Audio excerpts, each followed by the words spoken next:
प्रीत लगा कर सांवरा निकला तू बेपीर। लुट गए बीच बाजार में कैसी ये तकदीर। भगतों पे शाम तेरा जादू सा छा रहा है। हर भक्त होश खोकर मदहोश हो रहा है। भक्तों पे श्याम तेरा जादू सा छा रहा है। हर भक्त होश खोकर मदहोश हो रहा है। भजनों में डूब कर ही सब पर खुमार छाया। भक्तों की भावना में अब तो निखार आया। हर कोई झूम नाचे हर कोई गा रहा है। हर भक्त होश खोकर मदहोश हो रहा है। भक्तों पे श्याम तेरा जादू सा छा रहा है।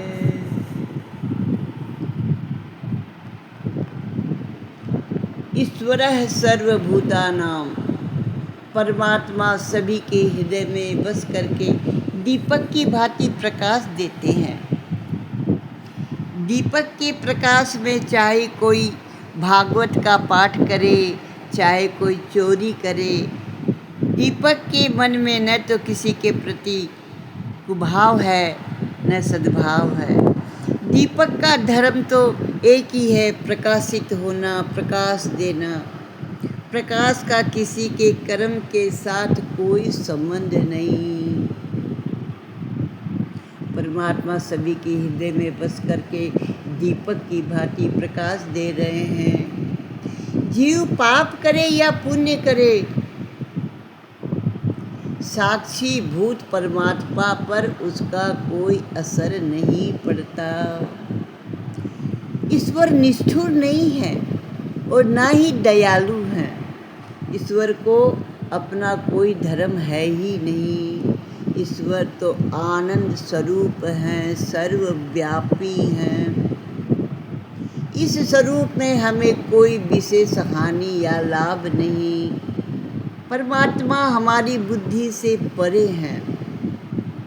ईश्वर ही बुद्धि को प्रकाशित करते हैं। ईश्वर को प्रकाश देने वाला दूसरा कोई नहीं।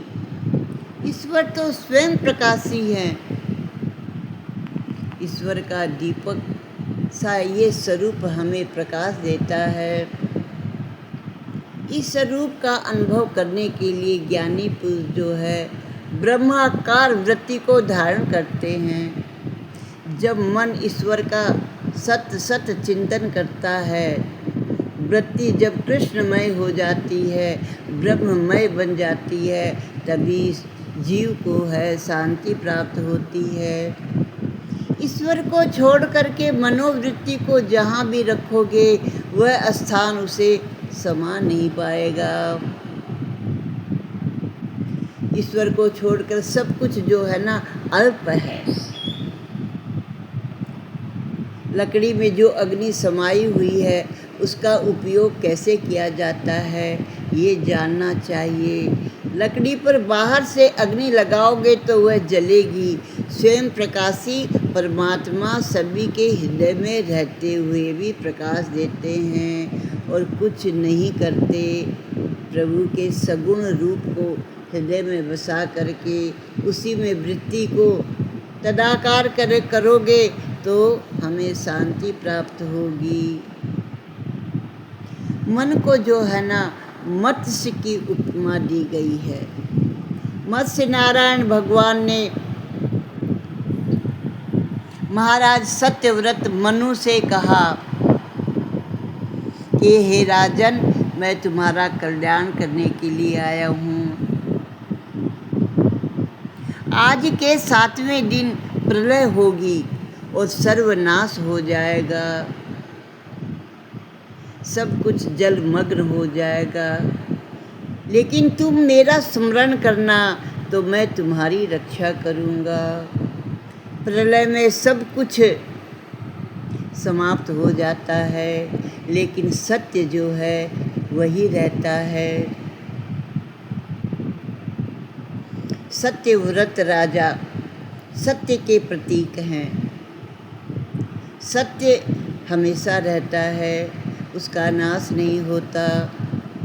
मनु महाराज प्रभु का ध्यान करने लगे, पृथ्वी जो है जलमग्न हो गई।